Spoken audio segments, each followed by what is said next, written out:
Perkenalkan, nama saya Ayu Iswayuningsih dengan NIM 23055270004 dari kelompok 15 Perencanaan Pajak Universitas Tikubang. Perkenalkan, saya David Immanuel Pratamanoya dengan NIM 23055270003. Perkenalkan, nama saya Handita Krisnamurti, kelompok 15 dengan NIM 23055270012. Perkenalkan, nama saya Kadang Trisubagyo dengan NIM 23055270010. Saya dari Universitas Tikubang Semarang, dari Prodi S1 Akuntansi. Assalamualaikum warahmatullahi wabarakatuh. Perkenalkan, nama saya Gopal Budianto dengan NIM 23055270005, merupakan mahasiswa Prodi S1 Akuntansi Universitas Tikubang dari kelas RPL atau Rekognisi Pembelajaran Lampau. Melanjutkan perkenalan dari kelompok 15. Di sini saya akan menjelaskan ruang lingkup dari materi atau apa saja yang menjadi poin-poin dalam penyampaian materi kami. Poin pertama adalah manajemen pajak, kedua adalah perencanaan pajak, kemudian ketiga adalah praktik perencanaan pajak. Dalam hal ini konteksnya adalah 2 poin, pemilihan metode penyusutan serta transaksi sewa guna usaha. Pertama, manajemen pajak.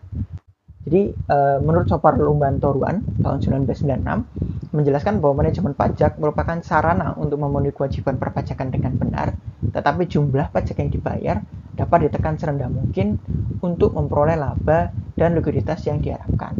Jadi dalam hal ini ketika kita bedah definisi dari menurut Sopar Lumbantoruan, poin pertama yang diperhatikan adalah manajemen pajak merupakan sarana untuk memenuhi kewajiban perpajakan dengan benar. Jadi memenuhi kewajiban perpajakan dengan benar berarti dapat didefinisikan sebagai mengikuti ketentuan peraturan perundang-undangan atau regulasi pajak yang ada. Baik undang-undang pajak seperti Undang-Undang 7 tahun 2021 tentang harmonisasi maupun turunannya seperti PMK atau Peraturan Menteri Keuangan. Dalam hal ini meskipun perusahaan tetap dalam manajemen pajak itu memenuhi seluruh kewajiban dengan benar, jumlah pajak yang dibayar dapat diupayakan untuk ditekan serendah mungkin untuk memperoleh laba dan likuiditas yang diharapkan. Jadi tidak dalam menghindari pajak tersebut, tapi mencari loopholes atau kekosongan dalam konteks regulasi, di mana bisa dimanage melalui kebijakan-kebijakan perusahaan, baik kebijakan akuntansi maupun kebijakan operasional. Kemudian berikutnya manajemen keuangan. Manajemen pajak merupakan bagian dari manajemen keuangan, melibatkan aktivitas berhubungan dengan perolehan, pendanaan, dan pengelolaan aset dengan beberapa tujuan secara menyeluruh. 3 poin tadi, perolehan maupun pendanaan dan pengelolaan aset. Kenapa manajemen pajak itu berpengaruh ke 3 poin ini? Sebagai contoh, perolehan pendapatan. Karena utamanya definisi menurut Sopar tadi adalah menekan jumlah pajak yang dibayar serendah mungkin, yang berarti tidak menggerus laba serta juga tidak menggerus pendanaan atau likuiditas perusahaan terlalu banyak, karena jumlah yang dibayar atau jumlah yang terutang itu menjadi semakin sedikit. Dan dalam konteks pengelolaan aset seperti kegiatan-kegiatan khusus seperti reevaluasi aset dapat menimbulkan biaya pajak yang baru sehingga dapat menjadi beban tambahan perusahaan. Itulah kenapa manajemen pajak dalam konteks 3 poin tadi merupakan bagian dari manajemen keuangan. Kemudian manajemen pajak melalui akuntansi pajak. Menurut Sijbrand Knudsen, guru besar dari Erasmus University Rotterdam, bahwa permasalahan yang terjadi dalam konteks perpajakan itu adalah bookkeeping atau permasalahan bookkeeping yang secara lazim atau umumnya kita terjemahkan dalam pembukuan. Kemudian akuntansi pajak. Jadi tujuan utama akuntansi pajak itu menetapkan besarnya pajak terutang, tetap berdasarkan laporan keuangan tentunya yang disusun oleh perusahaan, namun tetap mengingat dalam ketentuan peraturan perundang-undangan perpajakan terdapat aturan khusus yang berkaitan dengan akuntansi. Utamanya 3 poin utama, yaitu konsep transaksi, peristiwa keuangan, dan metode pengukuran serta pelaporannya. Ini menurut Waluyo dalam bukunya Akuntansi Pajak edisi ketiga. Jadi yang harus digarisbawahi adalah menurut Waluyo 3 poin yaitu konsep transaksi, peristiwa keuangan, dan metode pengukuran itu dapat menyebabkan perbedaan atau pengaruh pada kebijakan akuntansi maupun implikasinya terhadap pajak terutang atau pajak yang harus dibayar. Sehingga akuntansi pajak di sini tujuannya itu menetapkan atau mengestimasikan atau memperhitungkan kira-kira berapa besar biaya pajak yang harus dibayar atau harus disetorkan kepada pemerintah dan dilaporkan. Nah, secara umum, pajak merupakan biaya bagi sebuah perusahaan. Meminimalkan beban pajak adalah salah satu fungsi manajemen keuangan, namun tetap mematuhi semua peraturan perundang-undangan yang telah ditetapkan. Sehingga manajemen pajak dapat juga diartikan sebagai suatu strategi manajemen untuk mengendalikan, mengorganisasikan aspek-aspek perpajakan dari sisi yang dapat menguntungkan. Kemudian kedua, sarana untuk memenuhi kewajiban perpajakan dengan benar, tetapi jumlah pajak yang dibayar dapat ditekan serendah mungkin untuk memperoleh keuntungan. Sehingga fungsi dari melakukan manajemen pajak secara umum adalah dapat melakukan perhitungan dan pembayaran pajak dan usaha secara efisien. Jadi ini kembali dari 3 poin yang disampaikan baik oleh Bro Sopar maupun Waluyo dalam bukunya, bahwa manajemen pajak itu adalah bentuk cara perusahaan atau strategi dari perusahaan untuk mengatur, mengendalikan, mengorganisasikan baik dari segi administrasi maupun pelaporan dan pembayaran pajaknya. Dan kemudian dalam kebijakannya, baik kebijakan akuntansi maupun operasional, diupayakan untuk ditekan serendah mungkin untuk memperoleh keuntungan. Seperti itu. Kemudian next, dalam konteks koreksi fiskal, seperti yang disampaikan oleh Waluyo tadi, terdapat 3 poin utama dan yang menjadi concern dalam konteks akuntansi pajak, yaitu adalah konsep transaksi, dasar peristiwa, serta kalau misal kita lihat tadi adalah kebijakan akuntansinya. Koreksi fiskal. Jadi koreksi fiskal terjadi karena perbedaan pengukuran dan pengakuan yang terjadi antara laporan keuangan fiskal dan komersil. Dapat menjadi koreksi fiskal ada akhirnya yang menyebabkan biaya pajak bisa lebih tinggi daripada perhitungan awal. Kenapa bisa lebih tinggi? Pertama adalah konsep transaksi. Jadi segala kegiatan yang dapat dinilai atau diukur dengan uang atau dapat dinilai dengan keuangan dapat ditetapkan dengan nilai yang berbeda oleh fiskus, oleh regulasi pajak. Jadi ada nilai yang berbeda antara komersil dan fiskal. Nah, ini bisa terjadi karena perbedaan penilaian dari si komersil maupun fiskal. Misal sebagai contoh, menurut fiskal, transaksi tertentu, misal antara perusahaan terasosiasi, perusahaan induk dengan anak perusahaannya, harus menggunakan harga wajar, sehingga harus ada arm's length principle. Namun dalam komersil sebenarnya itu bisa saja berbeda, karena fiskus bisa menerapkan harga wajar. Oh, perusahaan lain benchmarknya segini, maka fiskus bisa menerapkan koreksi fiskal di situ. Transaksi antara perusahaan terasosiasi dan harus menggunakan arm's length principle, itu salah satu bentuknya. Kemudian kedua, itu segala dasar peristiwa keuangan. Jadi segala kejadian yang memiliki konsekuensi keuangan bagi perusahaan dan dapat dinilai berbeda dari segi perpajakan. Misalnya ya, sebagai contoh adalah perusahaan setiap kali bertransaksi baik jasa maupun dagang. Misal perusahaan dagang manufaktur menjual barangnya ke distributor. Nah, kemudian biasanya perusahaan membebankan AIDA, allowance for doubtful account, AFDA. Dalam konteks ini, perusahaan membebankan pencadangan atas piutang tak tertagih ketika dibayar melalui piutang atau tidak dibayar cash. Nah, menurut pajak itu tidak boleh dibebankan dalam konteks perusahaan manufaktur. Kenapa? Karena dasar peristiwa keuangannya, cadangan utang tak tertagih itu belum benar-benar terjadi, tak tertagihnya itu belum terjadi. Itu hanya mencadangkan. Sehingga di sini menurut fiskal atau menurut fiskus bisa saja berbeda dengan menurut komersil. Nah, sehingga bisa saja terjadi koreksi fiskal. Dalam perusahaan membebankan misalnya berapa persen dari seluruh piutang. Nah, menurut pajak semuanya dicoret. Yang boleh dibebankan hanya yang sudah benar-benar terjadi tidak atau gagal bayar. Mungkin bebannya namanya jadi bad debt expense atau utang tak tertagih. Piutang tak tertagih. Sehingga kemudian menyebabkan koreksi fiskal berdasarkan dasar peristiwa keuangan. Kemudian metode akuntansi. Jadi metode akuntansi ini dalam hal ini kebijakan yang dipilih oleh perusahaan sangat-sangat mungkin kurang sesuai dengan metode akuntansi peraturan pajak. Sebagai contoh, penyusutan aset, amortisasi. Mungkin beda metode, mungkin berdasarkan unit production atau jumlah produksi unit. Nah, kalau pajak kan terbatas pada straight line method, declining balance. Nah, yang jadi masalah kemudian bisa juga masalah masa manfaatnya. Kalau pajak kan sesuai PMK sebetulnya peralatan sudah dijelaskan. Klasifikasi 1, klasifikasi 2, klasifikasi 3. Kalau gedung 10 tahun dan 20 tahun, 2 klasifikasi saja. Nah, tapi perusahaan dalam kebijakan akuntansi komersil boleh kalau mau menentukan berbeda dari itu sebetulnya. Namun ketika berbeda, maka perbedaan tersebut dapat menimbulkan koreksi fiskal. Sehingga secara kesimpulan tujuan manajemen pajak itu menerapkan peraturan perpajakan dengan benar. Dan kedua, usaha efisiensi untuk mencapai laba dan likuiditas yang seharusnya. Kemudian fungsi manajemen pajak adalah perencanaan pajak atau planning, bagaimana perusahaan merencanakan pola kebijakan baik dari awal perhitungan, administrasi, dan pembayaran atau pelaporan pajak. Kemudian dari itu menjadi perencanaan pajak, kemudian pelaksanaannya, implementasi kewajiban perpajakannya, sehingga tidak memungkinkan terjadinya kurang bayar. Kemudian terakhir adalah pengendalian pajak, agar perhitungannya lebih valid, kemudian tidak terjadi pidana pajak, atau fraudulent atau sifat-sifat kecurangan lainnya. Kemudian terakhir, dalam penerapan manajemen pajak yang bisa diterapkan itu adalah rekonsiliasi data atau penggabungan data, kemudian optimalkan sistem administrasi baik digital maupun non digital tergantung perusahaan, kemudian manajemen dokumen dan arsip, karena sebetulnya daluarsa pajak itu kan 5 tahun dan bisa lebih dari 5 tahun apabila case-case tertentu.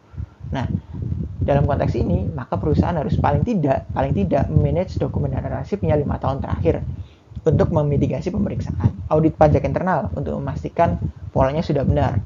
Kemudian integrasi tax planning dalam strategi bisnis. Keenam adalah pemantauan dan evaluasi rutin. Kemudian bentuk penerapannya itu adalah misal restitusi pajak pada perusahaan ekspor dalam konteks PPN ini. Kemudian pengoptimalan insentif pajak.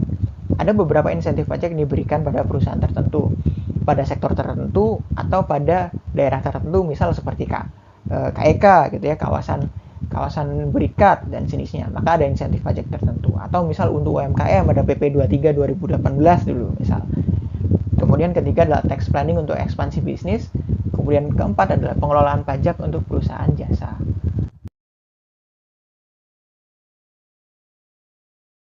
Pada kesempatan kali ini akan memaparkan materi mengenai perencanaan pajak, yaitu sebuah strategi yang penting bagi setiap individu maupun badan usaha, terutama dalam mengelola kewajiban pajak, agar tetap efisien, patuh, dan sesuai dengan peraturan yang berlaku. Pajak, sebagai salah satu sumber pendapatan utama negara, memiliki peran besar dalam pembiayaan pembangunan nasional. Namun, bagi para wajib pajak, kewajiban membayar pajak seringkali menjadi salah satu beban keuangan yang perlu dioptimalkan. Oleh karena itu, perencanaan pajak hadir sebagai solusi untuk mengatur kewajiban pajak secara strategis. Pada paparan ini, kami akan menguraikan berbagai aspek tentang perencanaan pajak, mulai dari definisi dan tujuan, hingga prinsip-prinsip yang harus diperhatikan. Kami juga akan membahas perbedaan antara tax avoidance dan tax evasion yang sering menjadi diskusi hangat di dunia perpajakan. Harapan kami, setelah sesi ini, kita semua tidak hanya memahami konsep perencanaan pajak, tetapi juga mampu menerapkannya secara bijaksana, baik dalam konteks individu maupun organisasi.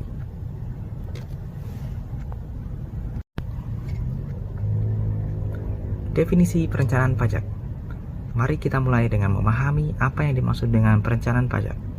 Secara umum, perencanaan pajak adalah serangkaian tindakan yang melibatkan pengumpulan informasi dan penelitian mendalam terhadap peraturan perpajakan.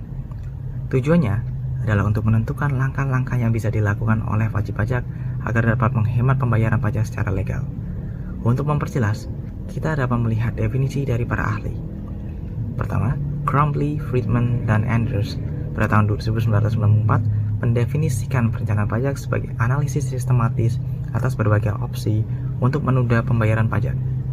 Langkah ini bertujuan untuk meminimalkan kewajiban pajak baik dalam jangka pendek maupun jangka panjang. Artinya, perencanaan pajak tidak hanya fokus pada penghematan saat ini, tetapi juga mempertimbangkan dampaknya di masa depan.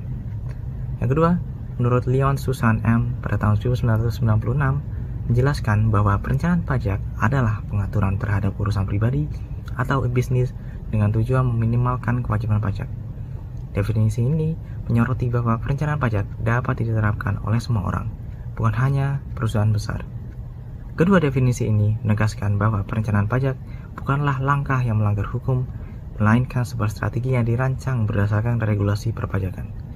Dengan pemahaman yang baik, perencanaan pajak dapat memberikan manfaat yang besar dalam pengelolaan keuangan. Perencanaan pajak juga umumnya selalu dimulai dengan meyakinkan apakah suatu transaksi atau fenomena terkena pajak. Kalau fenomena tersebut terkena pajak, apakah dapat diupayakan untuk dikecualikan atau dikurangi jumlah pajaknya. Selanjutnya, pembayaran pajak dimaksud dengan dapat ditunda dengan pembayarannya, dan lain sebagainya. Maka, oleh karena itu, setiap wajib pajak akan membuat rencana pengenaan pajak atas setiap tindakan atau setiap taxable events secara seksama.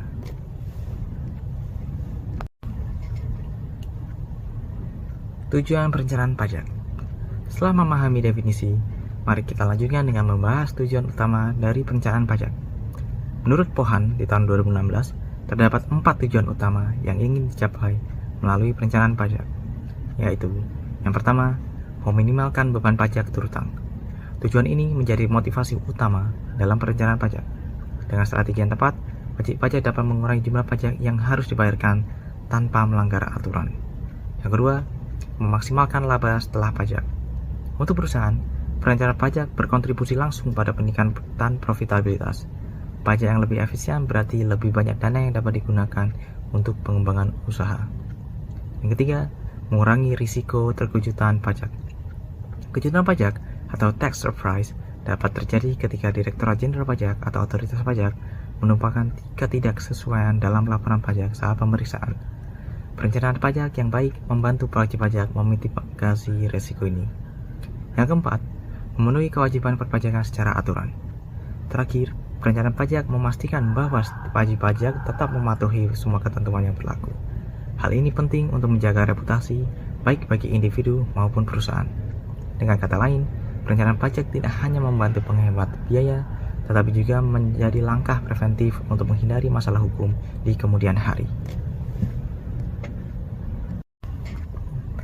Tax avoidance dan tax evasion. Dalam praktik perpajakan, sering muncul dua istilah yang perlu kita pahami dengan baik, yaitu tax avoidance dan tax evasion. Keduanya sama-sama bertujuan untuk mengurangi kewajiban pajak, tetapi metode yang digunakan sangatlah berbeda. Tax avoidance adalah pengurangan pajak yang dilakukan secara legal, misalnya dengan memanfaatkan insentif pajak, mengoptimalkan pengakuan pendapatan, atau mengelompokkan pengeluaran agar sesuai dengan peraturan perpajakan. Sebaliknya, tax evasion adalah pengurangan pajak secara ilegal. Contohnya, termasuk menyembunyikan pendapatan, memalsukan laporan keuangan, atau menggunakan skema pajak yang tidak sah. Menurut Leon Susan Eng, meskipun keduanya terlihat mirip, terdapat garis tipis yang membedakan antara penghindaran pajak yang sah dan penyelundupan pajak yang melanggar hukum. Oleh karena itu, sangat penting bagi wajib pajak untuk memastikan bahwa strategi yang digunakan berada di dalam koridor hukum.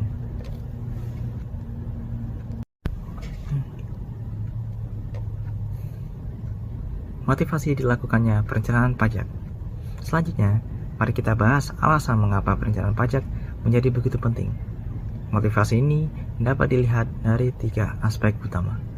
Yang pertama, kebijakan perpajakan atau tax policy. Kebijakan pemerintah terkait jenis, tarif, subjek, dan objek pajak memberikan peluang bagi wajib pajak untuk menyusun strategi yang efisien. Untuk jenis pajak yang akan dipungut, dalam sistem perpajakan modern terdapat berbagai jenis pajak yang harus menjadi pertimbangan utama, baik berupa pajak langsung maupun pajak tidak langsung dan cukai. Seperti contohnya, PPh badan dan orang pribadi, PPN yang merupakan pajak atas konsumsi barang dan jasa di dalam daerah pabean, dan bea materai dan sebagainya. Yang kedua, undang-undang perpajakan atau tax law. Hukum pajak yang berlaku menjadi dasar utama dalam menyusun perencanaan pajak yang legal dan tepat sasaran.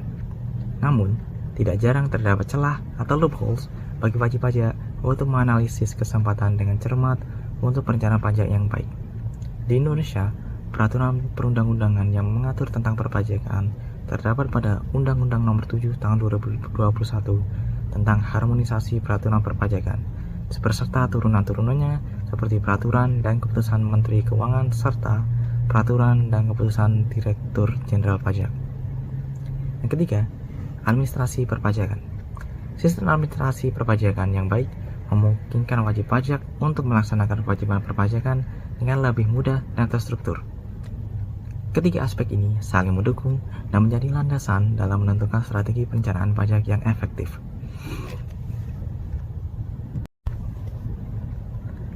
Tiga hal yang harus diperhatikan dalam perencanaan pajak. Terakhir, perencanaan pajak yang baik harus memperhatikan tiga prinsip utama berikut ini. Yang pertama, tidak melanggar ketentuan perpajakan. Strategi yang melanggar aturan akan menimbulkan risiko besar, seperti denda, penalti, atau bahkan gugatan hukum. Yang kedua, secara bisnis masuk akal. Perencanaan pajak harus menjadi bagian dari strategi bisnis yang menyeluruh, baik jangka pendek maupun panjang. Misalnya, pengelolaan aset atau investasi yang dirancang untuk efisiensi pajak juga harus laras dengan visi bisnis perusahaan. Yang ketiga, bukti pendukung yang memadai. Semua langkah perencanaan pajak harus didukung oleh dokumen resmi, seperti faktur, penjajian, atau pencatatan akuntansi. Hal ini penting untuk memastikan bahwa strategi tersebut dapat dipertanggungjawabkan. Dengan memperhatikan ketiga prinsip ini, wajib pajak dapat merancang perencanaan pajak yang tidak hanya efisien, tetapi juga aman secara hukum agar terhindar dari sanksi perpajakan. Demikian paparan dari kami mengenai perencanaan pajak. Materi ini menunjukkan bahwa strategi perpajakan yang baik dapat memberikan banyak manfaat, baik dalam hal efisiensi keuangan maupun kepatuhan terhadap hukum. Kami mengucapkan terima kasih atas perhatiannya, dan materi selanjutnya akan dilanjutkan oleh rekan kami. Baik, seperti tadi yang sudah disampaikan ya, bahwa tujuan dari perencanaan pajak dari sisi bisnis yaitu untuk mengoptimalkan atau memaksimalkan laba yang diperoleh perusahaan, karena perencanaan pajak itu dapat meminimalkan beban pajak yang terutang bagi perusahaan. Nah, selain itu dari sisi kepatuhan ya, perencanaan pajak juga bertujuan untuk memenuhi kewajiban pajak sesuai dengan ketentuan yang berlaku, sehingga perusahaan tidak perlu menghadapi risiko-risiko atau akibat dari ketidaktaatan terhadap peraturan perpajakan.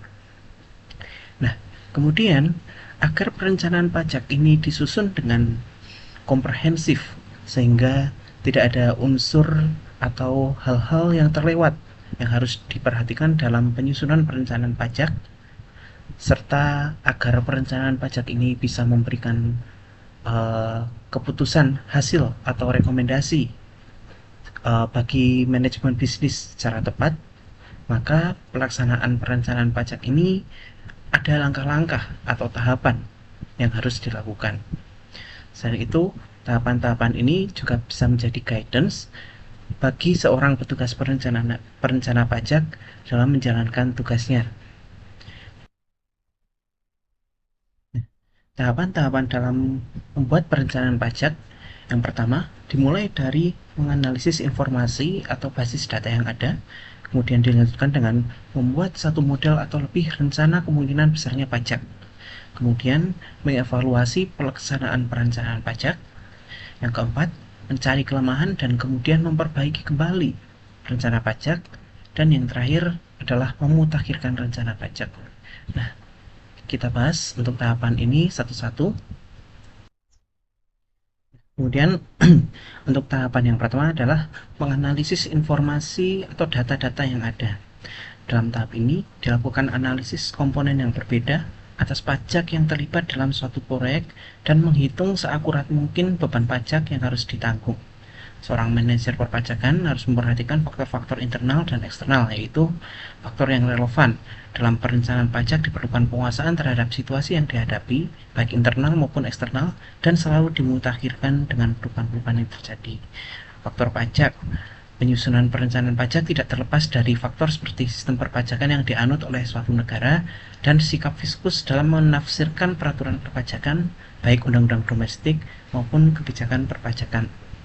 Selain itu, mungkin ada informasi-informasi yang lain seperti informasi keuangan dari laporan keuangan, laporan laba rugi neraca, laporan arus kas untuk melihat kondisi keuangan perusahaan, Kemudian informasi pajak seperti jenis pajak yang berlaku, apakah PPh, PPN, pajak daerah atau yang lainnya, catatan pembayaran pajak, ada insentif atau fasilitas pajak tertentu, atau ada kompensasi kerugian fiskal.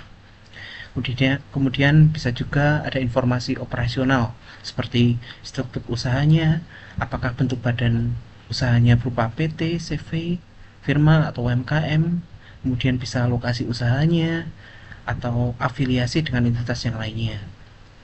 Kemudian informasi peraturan dan kebijakan internal bisa seperti kebijakan akuntansi yang digunakan misalnya dalam metode penyusutan asetnya, dalam pengakuan pendapatannya, atau yang lainnya, dan bisa berupa informasi-informasi tambahan seperti data karyawan. Data karyawan dapat berupa gaji, tunjangan, insentif, nah yang mana ini berkaitan atau berkorelasi dengan perhitungan PPh 21, kemudian atau apakah ada transaksi internasional, kemudian dari proyeksi keuangan, dan sebagainya. Nah, analisis informasi yang secara mendalam ini bisa membantu perusahaan untuk mengidentifikasi area di mana perusahaan dapat mengefisiensi pajaknya untuk mengoptimalkan pendapatan. Kemudian, tahap perencanaan pajak yang kedua adalah membuat satu model atau lebih rencana kemungkinan besarnya pajak. Nah, dalam tahapan ini perlu dipertimbangkan dalam perencanaan pajak, misalnya seperti pajak internasional, antara lain. Yang pertama, pembelian bentuk transaksi operasi atau hubungan internasional. Nah, hal ini dikarenakan perlakuan pajak terhadap dividen, bunga, royalti, keuntungan modal, itu sering memperoleh perlakuan yang berbeda dari negara yang berbeda. Jadi masing-masing negara itu punya kebijakannya masing-masing terhadap perlakuan pajak atas transaksi-transaksi tersebut. Kemudian yang kedua yaitu pemilihan negara asing sebagai tempat melakukan investasi atau menjadi residen dari negara tersebut. Nah, hampir sama dengan yang tadi, mungkin dalam suatu negara itu terdapat perlakuan yang khusus mengenai bentuk investasi dan timbal balik atau profit yang diperoleh terhadap investasi tersebut. Jadi melihat bentuk transaksinya juga. Nah, kemudian yang ketiga adalah penggunaan satu atau lebih negara tambahan. Nah, di sini selain melihat bentuk transaksinya juga, perencana pajak juga bisa mempertimbangkan apakah akan berinvestasi pada satu negara saja atau akan dibagi ke dalam beberapa negara yang lebih dari satu. Nah, pertimbangan-pertimbangan tadi kemudian disimulasikan, dihitung plus minusnya, kemudian berapa total besarnya pajak yang terutang, sehingga perencana pajak bisa menentukan pilihan-pilihan yang paling tepat, paling efektif bagi perusahaan dalam memaksimalkan perencanaan pajaknya.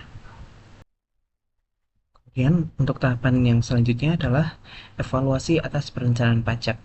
Jadi tadi setelah ditentukan berbagai model dalam perencanaan pajak, maka bisa ditentukan sebuah model yang dirasa paling efisien dan paling optimal dalam perencanaan pajak.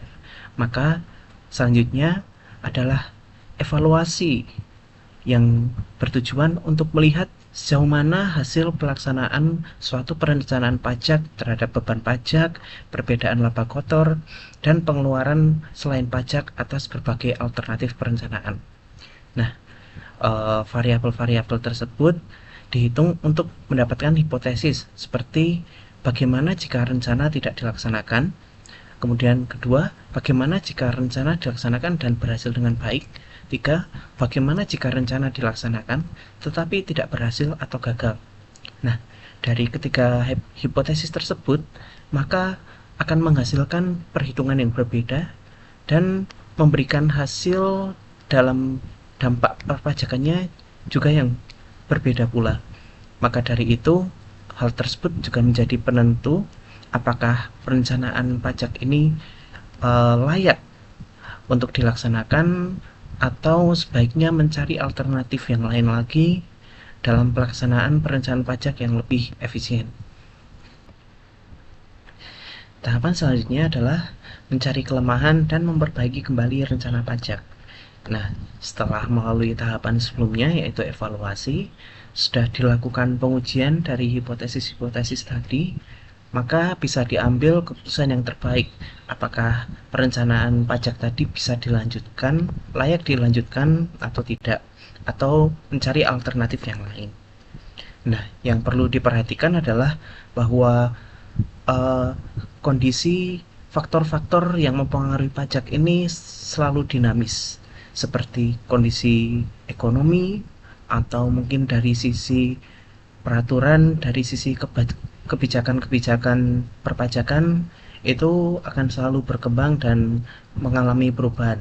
Nah, hal ini tentunya harus dicermati oleh seorang manajer perpajakan dalam menentukan rencana-rencana pajak. Pembuatan perencanaan pajak harus disertai gambaran atau perkiraan peluang keberhasilan dan potensi laba yang akan diperoleh apabila berhasil maupun sebaliknya, potensi kerugian apabila terjadi kegagalan dalam perencanaan pajak. Kemudian untuk tahapan perencanaan pajak yang terakhir adalah memutakhirkan rencana pajak. Memutakhirkan rencana pajak ini adalah proses perencanaan pajak yang bertujuan untuk memastikan bahwa strategi perpajakan yang telah disusun tetap relevan, efektif, dan sesuai dengan peraturan yang berlaku. Tahapan ini juga memperhatikan beberapa hal. Yang pertama, mengikuti perubahan regulasi pajak. Nah, jadi seorang manajer pajak harus memperhatikan atau melakukan pemantauan terhadap regulasi-regulasi yang baru serta menyusun strategi terhadap aturan yang terbaru tersebut. Kemudian dari strategi yang baru tersebut, seorang manajer perusahaan juga harus menyelaraskan dengan proyeksi keuangan. Jadi terhadap strategi yang baru diproyeksikan terhadap laporan keuangan dari sisi pendapatan, biaya, dan investasi terbaru sehingga dapat diperoleh besarnya atau kewajiban perpajakan yang harus dilaksanakan oleh perusahaan. Kemudian yang perlu diperhatikan adalah optimalisasi insentif pajak. Jadi insentif pajak apabila terdapat insentif yang baru, maka seorang manajer perpajakan harus identifikasi dan memanfaatkan insentif pajak tersebut apabila tersedia. Kemudian terhadap insentif yang lama, manajer perpajakan harus menilai apakah insentif yang lama tersebut masih memberikan manfaat yang optimal atau tidak bagi perusahaan. Nah, tujuan pemutakhiran rencana pajak ini tentunya yang pertama adalah mengantisipasi risiko perpajakan seperti denda atau sanksi akibat pelanggaran terhadap kewajiban perpajakan, kemudian menjaga efektivitas dan efisiensi strategi perpajakan melalui penyesuaian kondisi yang baru tadi seperti kebijakan yang terbaru, kemudian menjamin bahwa perusahaan selalu berada dalam batasan hukum dan mendapatkan manfaat optimal dari peraturan pajak yang berlaku.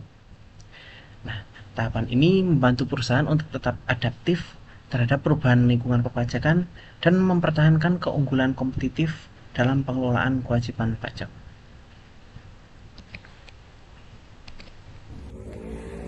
Materi selanjutnya yaitu saya akan membahas tentang praktik perencanaan pajak.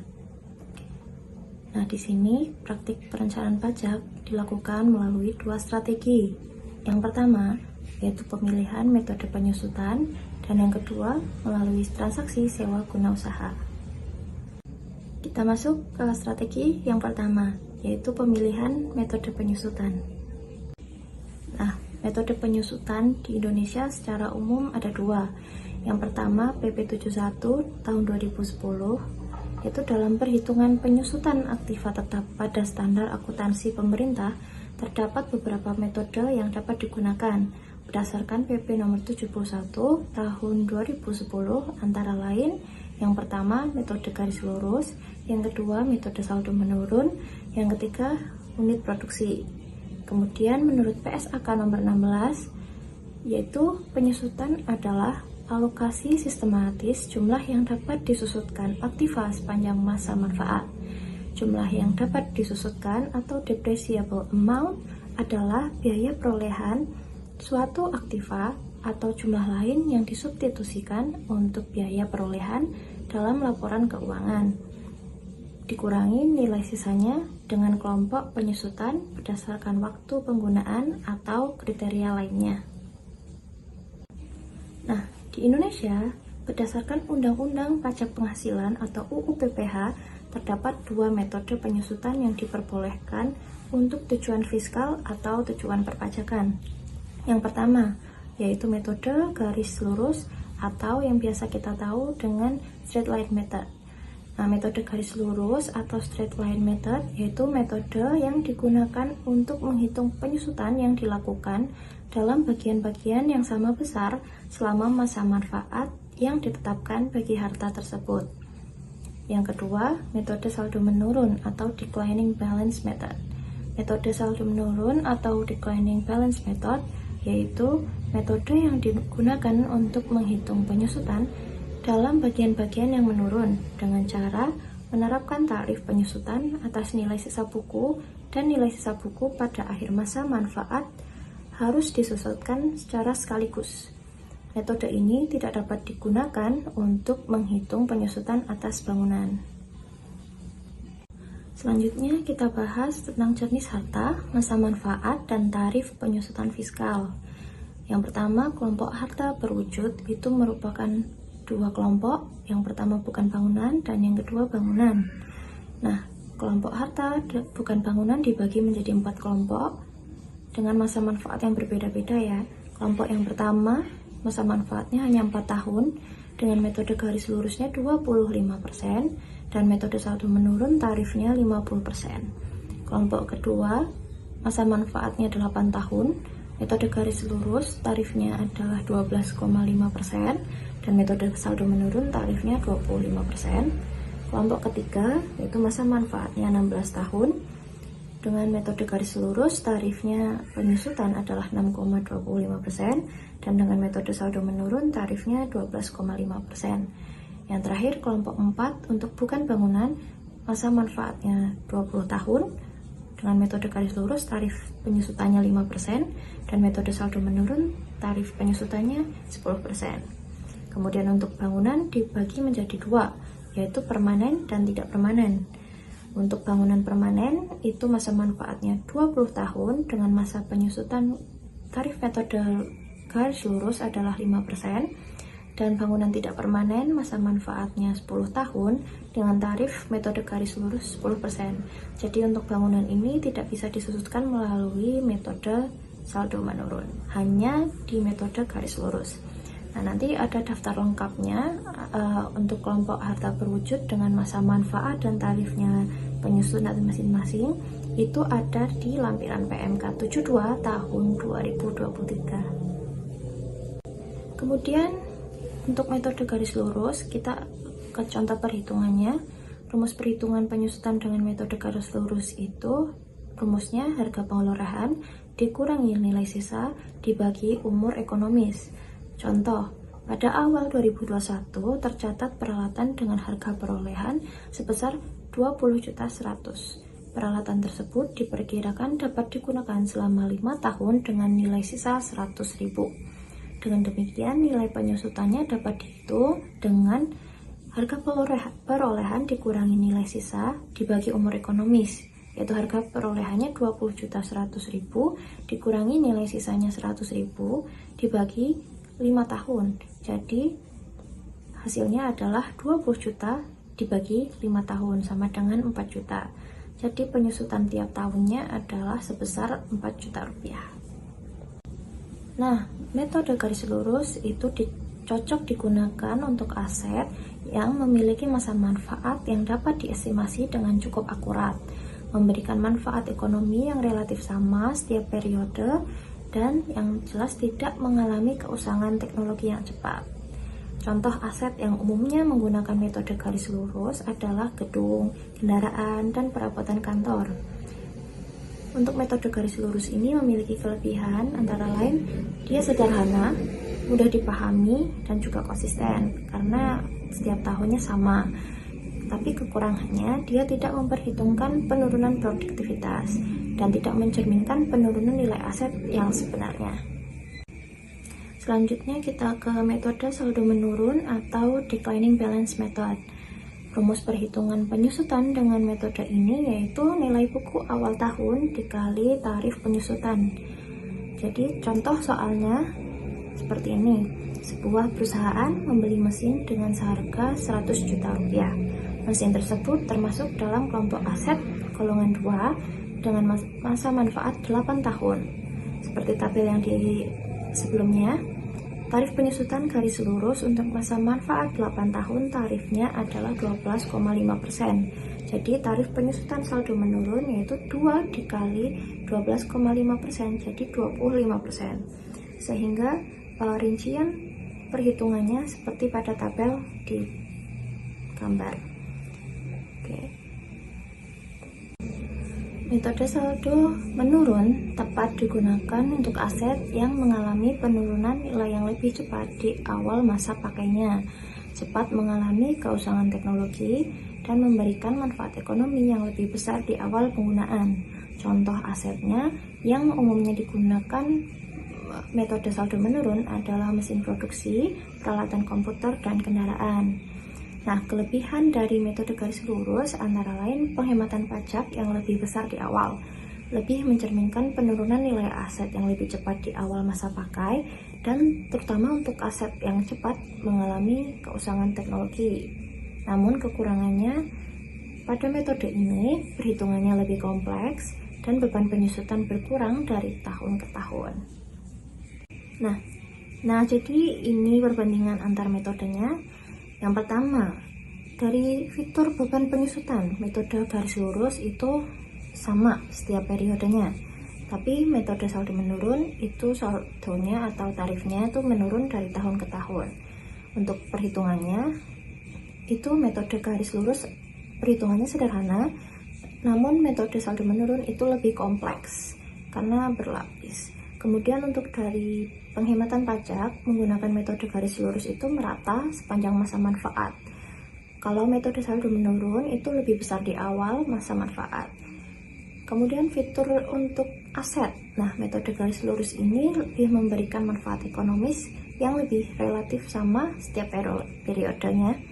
Tapi metode saldo menurun itu mengalami penurunan nilai yang lebih cepat di awal masa pakai atau lebih cepat masa usangnya. Transaksi sewa guna usaha. Sewa guna usaha atau yang biasa disebut dengan leasing adalah suatu kontrak antara pemilik barang modal, lessor, dengan pengguna barang modal atau lessee. SGU ini terdiri dari dua, yaitu SGU dengan hak opsi atau biasa disebut dengan financial lease atau capital lease. Dan yang kedua adalah SGU tanpa hak opsi, yaitu operating lease. SGU dengan hak opsi, yaitu penyewa atau lesinya pada akhir masa kontrak mempunyai hak opsi untuk membeli objek sewa guna usaha berdasarkan nilai sisa yang telah disepakati. Sedangkan SGU tanpa hak opsi adalah perjanjian leasing di mana pihak penyewa lesi pada akhir masa kontrak tidak diberikan hak opsi untuk membeli barang modal atau subjek SGU tersebut. Nah, berdasarkan PSAK nomor 30 tentang standar akuntansi sewa guna usaha tahun 2002, syarat sewa guna usaha dengan hak opsi ada 3. Yang pertama, lesi atau penyewa memiliki hak opsi untuk membeli aset yang disewakan pada akhir masa SGU dengan harga yang telah disetujui bersama pada saat dimulainya perjanjian sewa guna usaha tersebut. Kemudian nomor 2, seluruh pembayaran berkala yang dilakukan oleh lesi atau penyewa ditambah dengan nilai sisa mencangkup pengembalian barang modal serta bunganya sebagai keuntungan lessor atau penyewa, yaitu full payout lease. Kemudian yang ketiga, masa sewa guna usaha minimal 2 tahun atau 24 bulan. Apabila salah satu dari syarat-syarat tersebut tidak terpenuhi, maka transaksi tersebut dikelompokkan menjadi sewa-menyewa biasa atau SGU tanpa hak opsi atau biasa disebut dengan operating lease. Selanjutnya, kriteria sewa guna usaha dengan hak opsi menurut Keputusan Menteri Keuangan Nomor 1169 KMK 1 tahun 1991 yang mana menyebutkan bahwa yang pertama, jumlah pembayaran SGU selama masa SGU pertama ditambah dengan nilai sisa barang modal harus dapat menutup harga perolehan barang modal dengan keuntungan lessor atau penyewa. Yang kedua, masa SGU ditentukan sekurang-kurangnya 2 tahun untuk barang modal golongan 1, 3 tahun untuk golongan modal 2 dan 3, kemudian 7 tahun untuk golongan bangunan. Yang ketiga, perjanjian sewa guna usaha memuat ketentuan mengenai opsi bagi lesi atau penyewa. Kemudian yang keempat, dalam pasal 16 KMK tersebut mengatur mengenai ketentuan perpajakan bagi lesi yang melakukan transaksi finance lease. Sebagai berikut. Lesi tidak boleh melakukan penyusutan atas barang modal yang disewa gunakan sampai saat lesi membeli barang tersebut. Karena statusnya masih sewa, belum kepunyaan. Kemudian lesi menggunakan hak opsinya membeli barang modal yang disewa gunakan, maka lesi boleh melakukan penyusutan dengan dasar harga opsi barang modal yang bersangkutan. Kemudian, pembayaran sewa guna usaha yang dibayar atau ditentang lesi, kecuali pembebasan atas tanah, merupakan biaya yang dapat dikurangkan dari penghasilan bruto lesi. Kemudian, dalam masa sewa guna usaha lebih pendek daripada masa yang ditentukan, Dirjen Pajak melakukan koreksi atas pembebanan biaya SGU tersebut dan memperlakukannya sebagai operating lease tanpa hak opsi. Kemudian, lesi tidak memotong PPh pasal 23 atas pembayaran SGU. Bagi perusahaan yang akan memutuskan untuk membeli atau menggunakan SGU dengan hak opsi dalam perusahaannya, perlu memperhatikan beberapa hal. Apakah keuntungan perusahaan lebih condong dalam membeli secara langsung atau dengan hak opsi sewa? Yang perlu diperhatikan adalah beban penyusutan. Apabila membeli secara langsung, maka jumlah yang dapat dibiayakan dalam rangka menghitung PKP atau penghasilan kena pajak adalah beban penyusutan.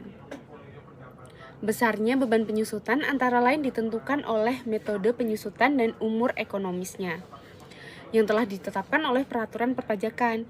Jadi metode penyusutan yang diperbolehkan adalah metode garis lurus, bukan saldo menurun.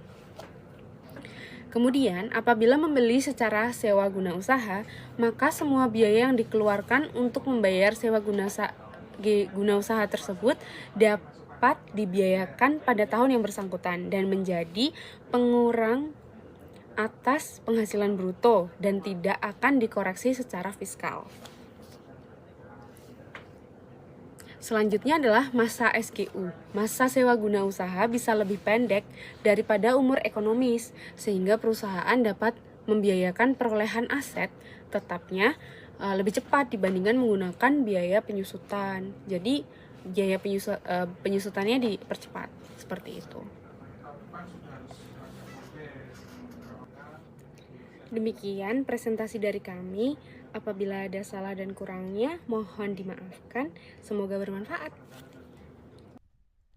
Baik, sebagai penutup presentasi, mungkin ada sedikit kata-kata bijak dari kelompok kami.